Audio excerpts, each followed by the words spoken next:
Goeiemôre aan ons Doxadeo familie. Dis so lekker om julle vanoggend saam met ons te hê en ons glo dat hierdie diens vir julle 'n ongelooflike seën gaan wees. Dis wonderlik om te sien dat meeste van ons laerskool en hoërskoolkinders darm al 'n draai by hulle skole kon gaan maak het. Dit is baie goeie nuus. En ons glo dat ons Midstream kinders 'n wonderlike vakansie gehad het en gereed is vir hierdie nuwe kwartaal wat vir hulle voorlê. Onthou Doxadeo Kids, ons het vir julle 'n splinter nuwe reeks begin verlede week. So maak seker om op ons Facebook-page te gaan kyk vir hierdie week se lesse. Onthou ons Zoom ook gewoonlik na die diens saam met die kinders, so skakel gerus saam met ons daarin. Fusion Tieners, ons het ook verlede week begin met 'n Bybelstudie hier by die kerk vir julle. So onthou om te gaan registreer en moenie uitmis daarop nie. Dan wil ons julle graag aanmoedig, indien jy miskien in hierdie tyd deur 'n moeilike seisoen gaan of gebed nodig het, wil ons as 'n span jou baie graag bedien. So maak asseblief met ons kontak deur ons webtuiste of op ons Facebook-page en ons sal baie vinnig by jou uitkom. Indien jy vanoggend vir die eerste keer by ons inskakel, baie welkom, dis lekker om jou saam met ons te hê. Gaan besoek gerus ons webtuiste om meer oor ons gemeente uit te vind en om by ons in te skakel.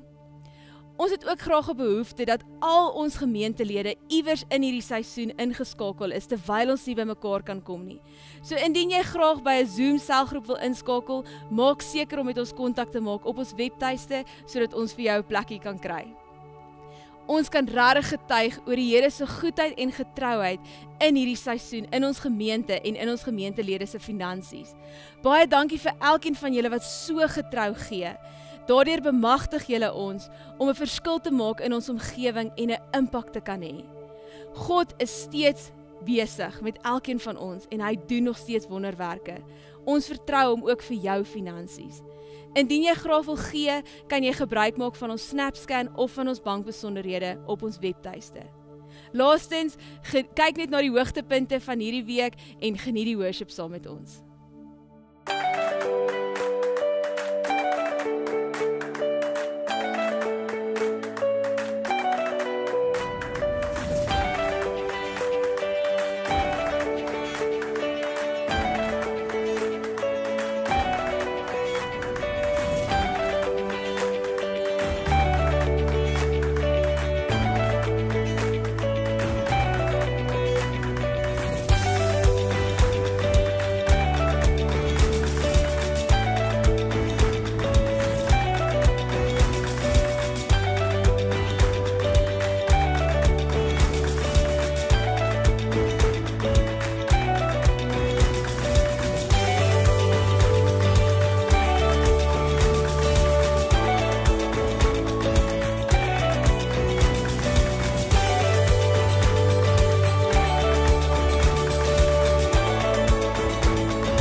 Down here I am, no space between us, now I stand in you, I'm found in you.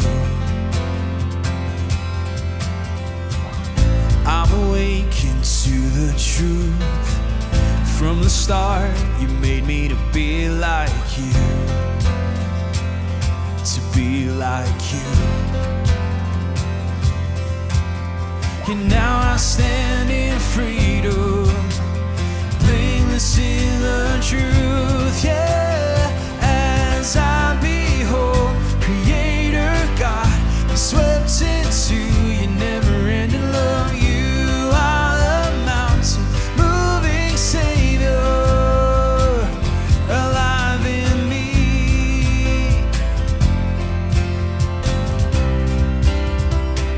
You're alive.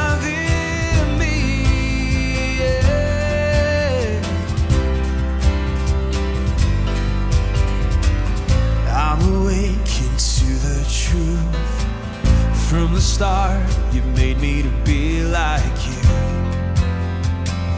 to be like you. Now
You give life, you are love, you bring light to the darkness, you give hope, you restore every heart that is broken. Great are you, Lord.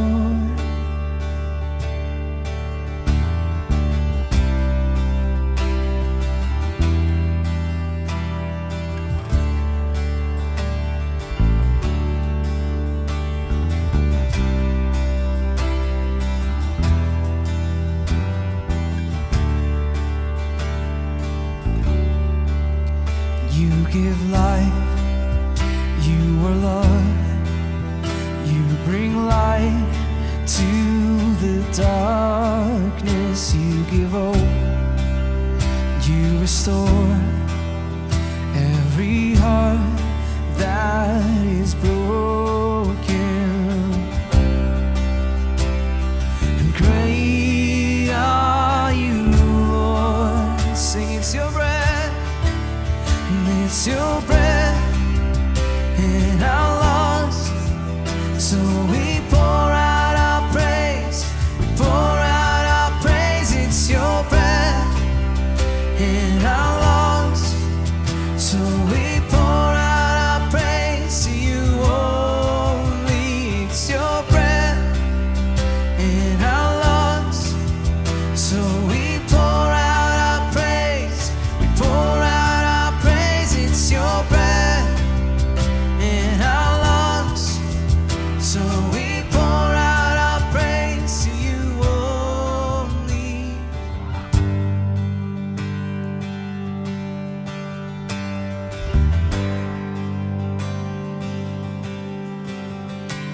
And all the earth will shout your praise, our hearts will cry, these bones will sing. Great are you, Lord.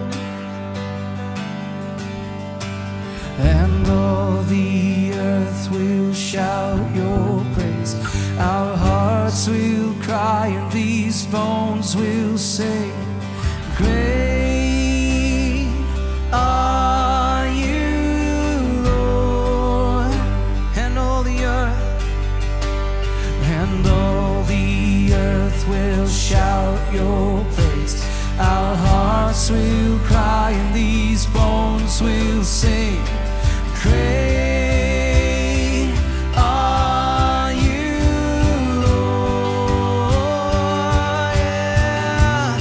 It's your breath in our lungs, so we pour out our praise, we pour out our praise. It's your breath in our lungs, so we pour out our praise to you only. It's your breath in our lungs, so we pour out our praise, we pour out our praise. It's your breath in our lungs, so we pour out our praise to you only. Oh, great are you, Lord. So we worship you, King of Kings. Oh, Lord of Lords.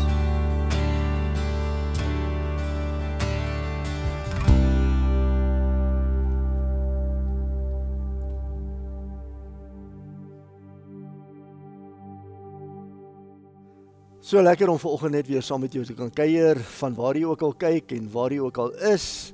Wil ek jou regtig aanmoedig om saam met ons te gesels in die chat opsie op Facebook en YouTube. Ek begin vanoggend met iets van 'n refleksieoefening en jou net 'n paar vragies vra, en ek is seker jy gaan met een van hierdie vrae kan identifiseer. Die eerste vraag is jy op die oomblik spyt oor 'n besluit wat jy geneem het, waar jy ja gesê het en jy moes nee gesê het? En jy het eintlik dit geweet toe jy die besluit en die keuse gemaak het, jy moet nie ja sê nie, maar jy het dit gedoen. Tweede vraag. Is jy op 'n plek waar jy nou voel, jy het nie 'n keuse nie? Omstandighede is van so 'n aard dat jy vasgeval is in 'n situasie. Dis maar jou lot en dit bring jou by 'n plek waar jy dit voel, jy het geen keuse om te maak nie. 'n Derde vraag. Is jy nou by 'n plek waar jy 'n besluit moet neem en jy weet nie of dit ja of nee moet wees nie. Jy weet nie watter kant hierdie besluit moet gaan nie.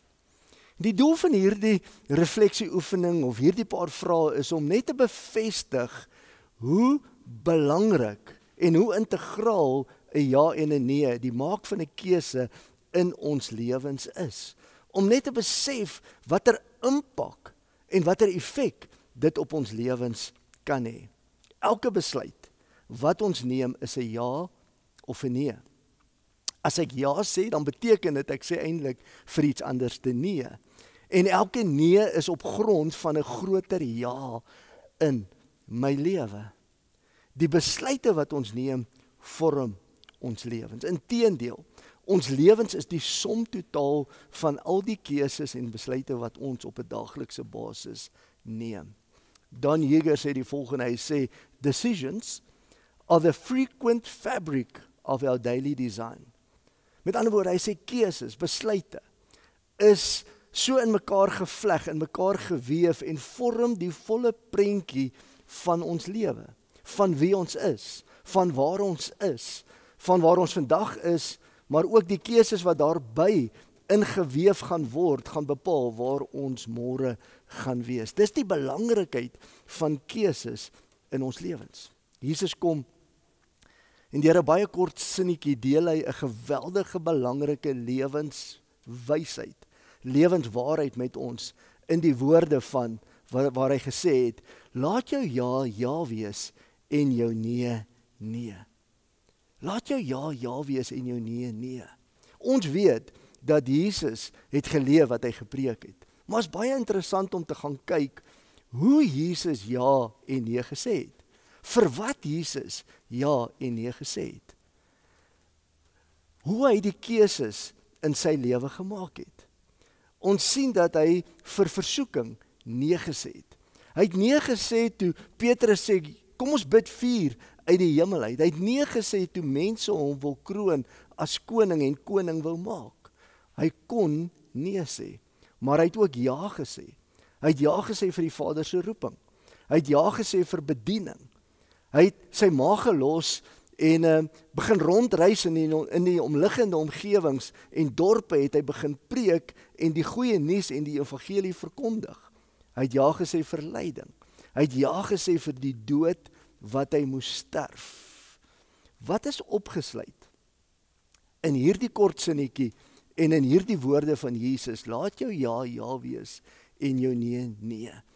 Weer die algemene siening en verstaan van hierdie gedeelte is dat ons moet in integriteit lewe. Dit bepaal eintlik of dit sê eintlik wat jy sê, leef daarvolgens. Laat jou ja ja wees. Maar ek glo daar's ook iets groters hierin opgesluit in terme van die neem van besluite en die maak van keuses in ons lewens. Ek glo dat dit bevestig of dit sê vir ons dat God het aan ons die vermoë gegee om keuses te kan maak, om ja en nee in ons lewens te kan sê. En in die tweede plek beteken dit dat ons vir die regte goed, of sê dit vir ons dat ons vir die regte goed ja moet sê en vir die regte goed nee moet sê in ons lewens. Jesus nooi ons uit om hierdie vermoë van kies te gebruik om ja en nee in ons lewens te kan sê.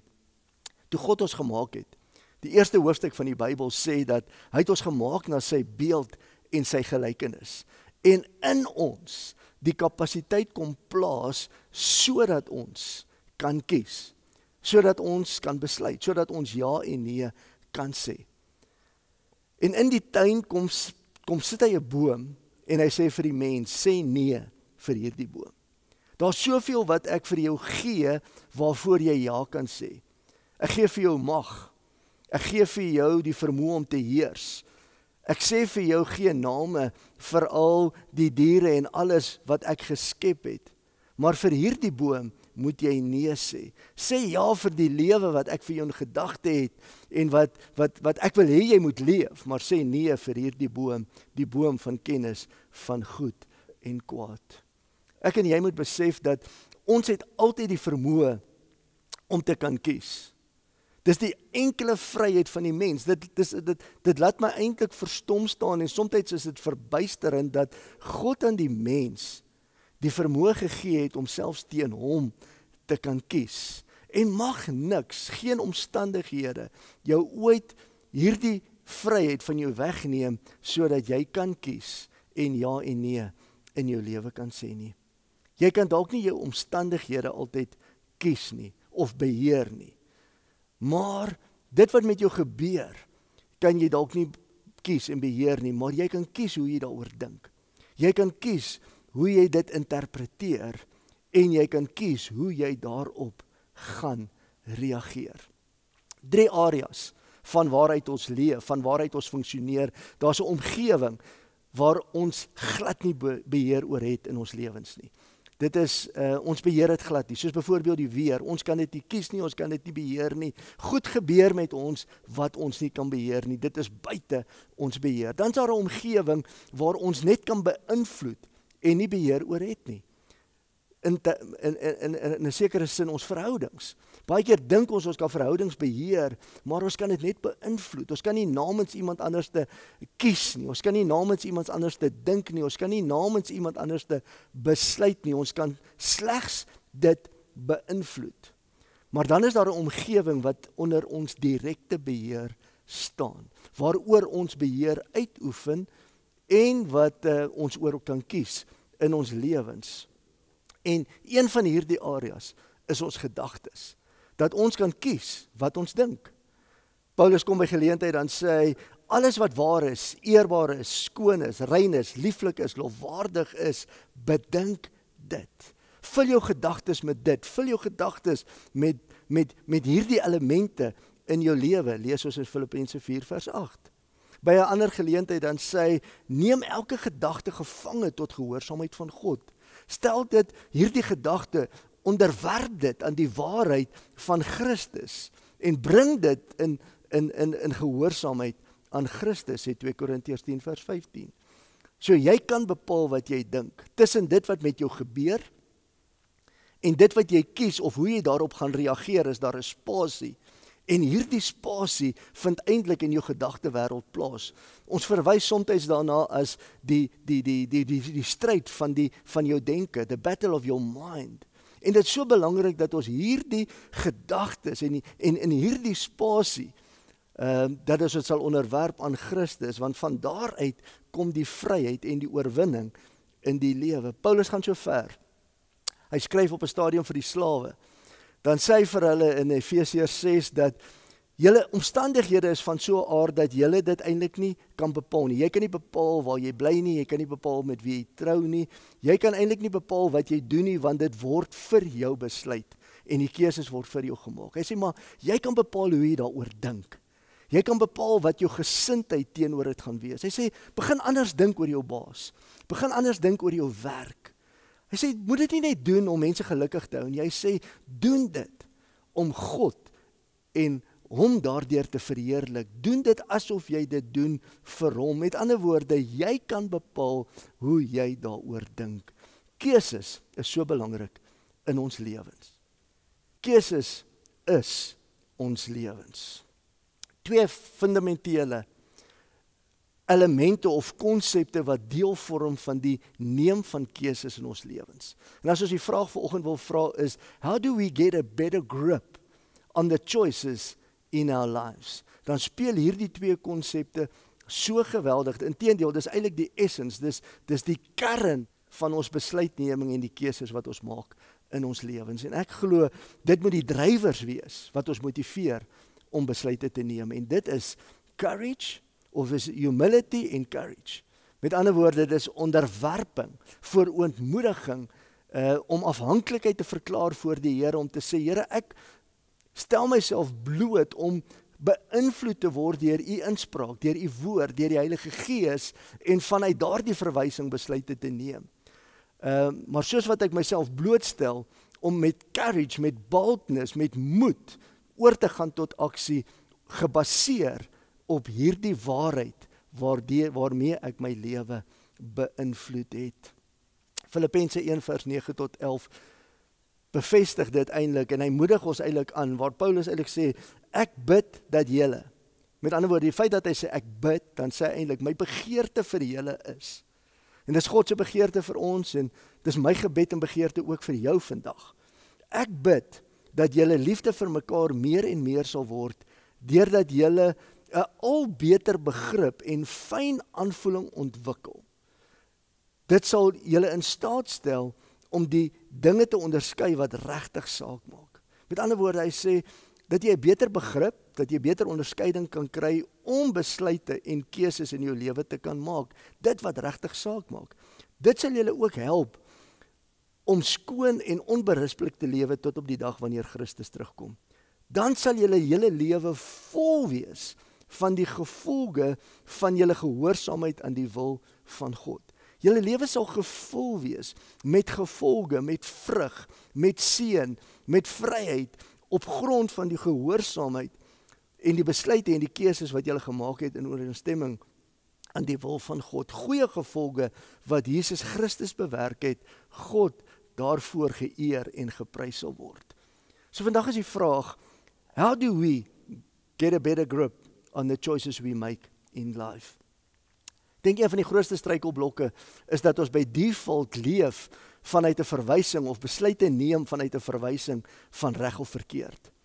En in 'n wêreld waar daar soveel grys areas is en wat selfs die woord nie absolute duidelikheid of rigting gee op sekere omstandighede of sekere situasies waar ons in bevind nie wat redelik grys is die verwysing van reg en verkeerd nie altyd vir ons rigtinggewend nie en moet ons eerder ons besluite en keuses baseer op goed en kwaad.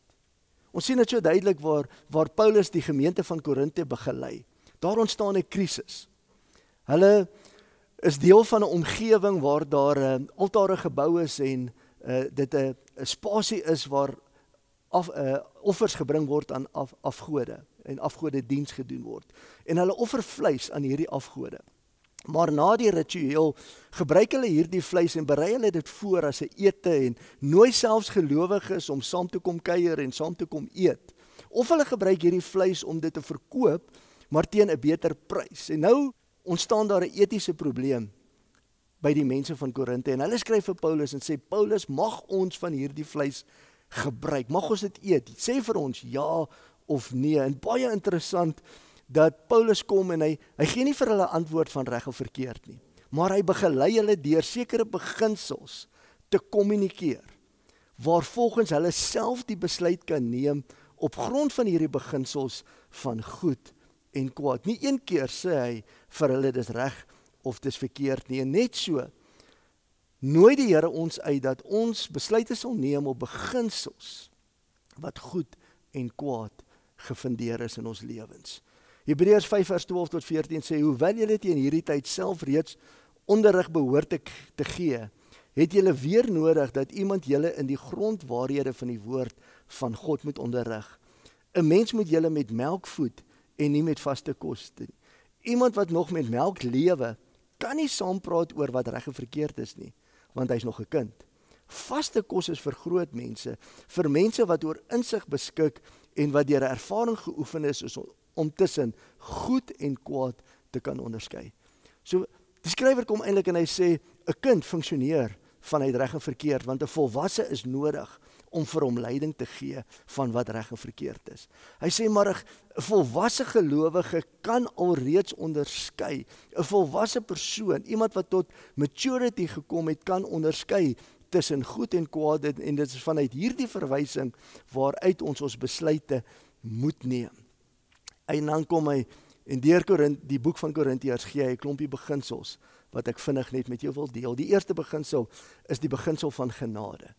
En wanneer ek 'n besluit of 'n keuse maak, dan moet ek myself altyd hierdie vraag afvra: lei hierdie keuse of die gevolg van hierdie keuse, gaan dit my bring op 'n plek waar ek vryheid gaan geniet, of gaan dit my bring in 'n plek van gebondenheid of slawerny? Ek dink besluite en keuses oor finansies is so van toepassing hier. Wanneer ek 'n finansiële keuse maak, bring dit vryheid of bring dit slawerny? 1 Korintiërs 6 vers 12 sê, jy kan dalk sê, ek mag nou enige iets doen, maar ek sal daarop antwoord, nie alles is vir jou goed nie.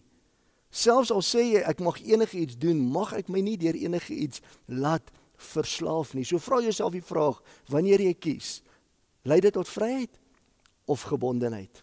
Tweede beginsel van groei. So dikwels hoor ons die vraag, kan ek dit doen of mag ek dit nie doen nie? Dit gaan nie oor kan of kan nie. Dit gaan oor, is dit vir jou opbouend of is dit afbreekend? Gaan dit groei bring in jou lewe? Gaan dit groei bring in jou verhouding? Of gaan dit jou verhouding beperk of negatief beïnvloed? 1 Korintiërs 10 vers 23 sê, alles is ons geoorloof. Eintlik, ek kan alles doen.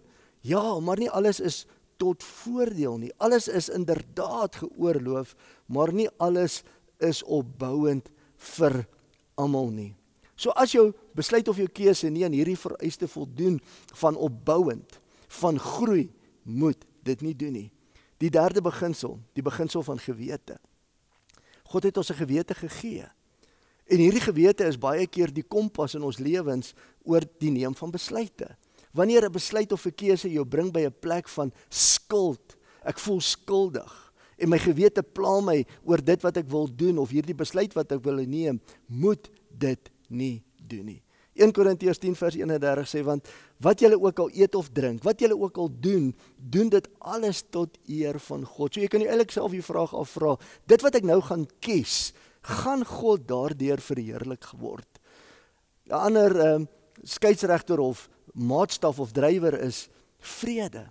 Wanneer ek kies en daar's 'n onrustigheid, daar is 'n onsekerheid in my binneste, sê die woord dat God se vrede is die skeieregter. Ons vrede is die skeieregter waar volgens ons moet kies en besluite moet neem. Toets elke besluit en keuse op grond van die vrede wat jy beleef in jou lewe. 'n ander beginsel wat Paulus deel is die beginsel van gesindheid, of ek wil amper sê die beginsel van liefde. Ek en jy kan kies wat ons wil, maar ons dink nie altyd aan die effek wat dit op iemand anders gaan hê nie. So Paulus moedig eintlik aan en sê, kies vanuit 'n beginsel van goed en kwaad. Is dit 'n beginsel of is dit 'n keuse van liefde? Neem ek net 'n keuse op grond van selfsug en selfgesentreerdheid, of neem ek ander in ag wanneer ek hierdie besluit gaan neem? 1 Korintiërs 10 vers 24 sê, moenie op jou eie belange ingestel wees nie, maar wees ingestel op wat vir ander die beste is. Met ander woorde, jou vryheid is nie daar om net te besluit wat jy wil nie, maar jou vryheid word gemotiveer deur liefde. Jesus sê self by geleentheid dat hierin sal die mense weet dat julle my disippels is, wanneer julle mekaar liefhet. Wanneer liefde gereflekteer word vanuit julle besluite, vanuit julle keuses, vanuit julle optrede, so toets jou keuses en besluite in die vraag en in die beginsel van, gaan dit ook wees tot iemand anders se voordeel? En dan die laaste beginsel, die beginsel van getuienis. Ek dink is seker die belangrikste platform van waar af ons besluite kan neem. Dit wat ek wil kies, dit wat ek wil besluit, hoe affekteer dit die storie wat ek besig is om te skryf? Hoe affekteer dit die woord of die storie wat ander eintlik na kyk en wat heel waarskynlik die enigste Bybel is wat ander gaan lees? Hoe beïnvloed dit? Is dit van so 'n aard dat dit aanloklik is, dat dit inspireer, dat dit mense aantrek, of is dit eerder 'n keuse of 'n besluit wat ander gaan laat voel, ek het genoeg moeilikheid van myself? Paulus sê dit so mooi in 1 Korintiërs 10 vers 33, hy sê, ek probeer om almal tegemoet te kom. Ek soek nie my eie voordeel nie, maar die van die ander met die oog op hulle verlossing. Met ander woorde, hy sê eintlik alles wat ek doen, doen ek met die oog, sodat ander Jesus Christus sal ontdek, dat ander Jesus sal raak sien in my lewe, dat my lewe inspirasie sal wees en nie 'n struikelblok of 'n slaggat in die lewe van iemand anders sal wees nie. Ons keuses is die som totaal van ons lewens. Dit wat jy vandag kies, gaan bepaal wie jy môre is en waar jy môre jouself gaan bevind. God het aan ons die kapasiteit gegee om te kan kies. Jy het die vryheid om te kan kies.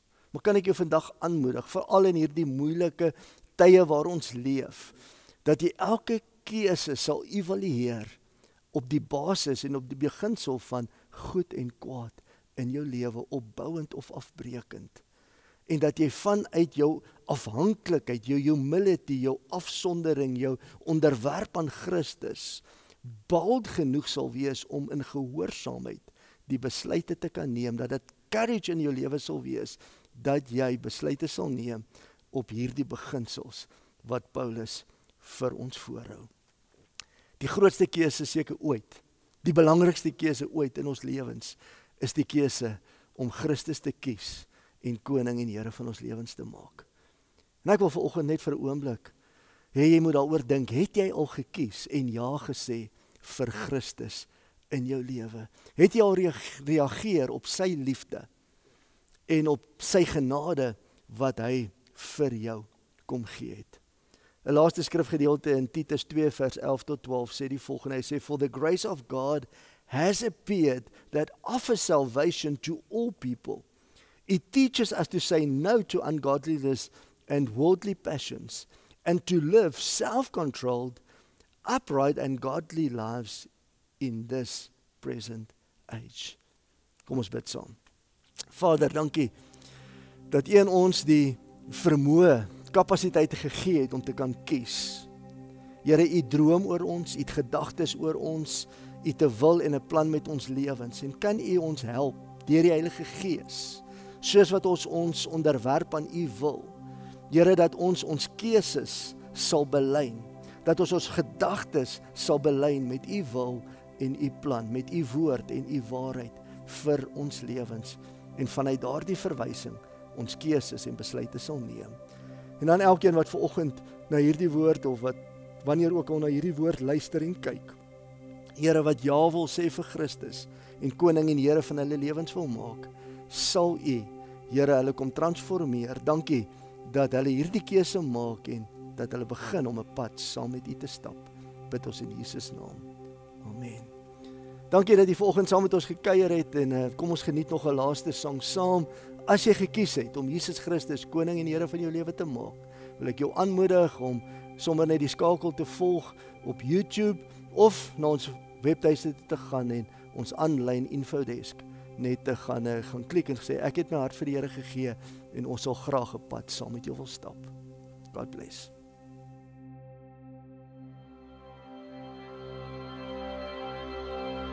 God of grace, you've given me your plans of hope, and I believe that I am healed, I've been set free. With Christ I stand in victory.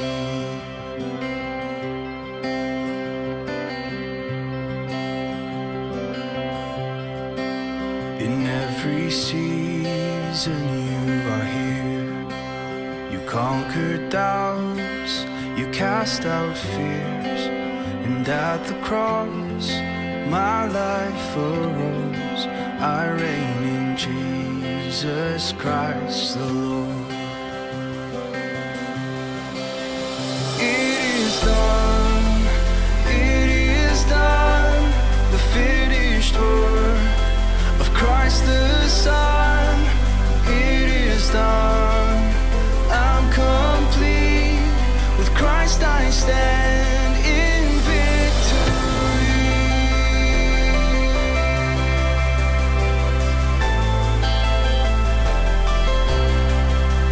God of grace, you've given me your plans of hope, and I believe that I am healed, I've been set free. With Christ I stand in victory. With Christ I stand in victory. It is done, the finished work of Christ the Son. It is done, I'm complete. With Christ I stand in victory.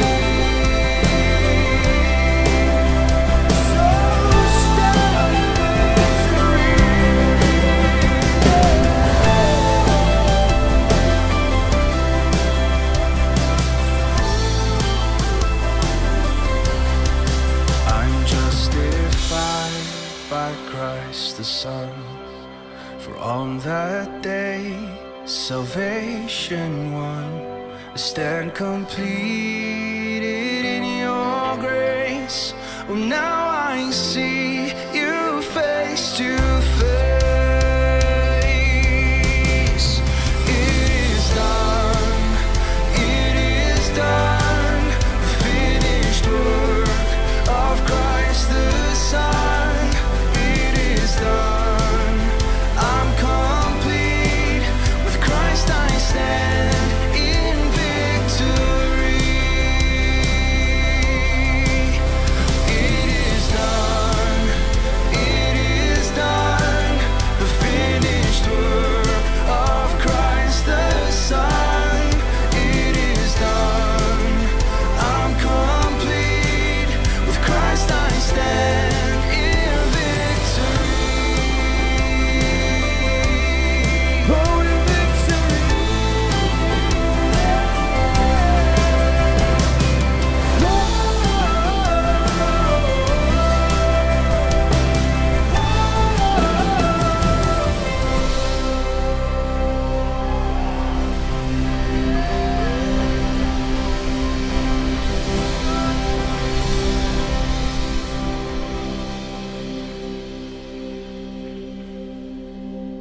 in what heights of love, what depths of peace, when fears are still, when striving cease, my comforter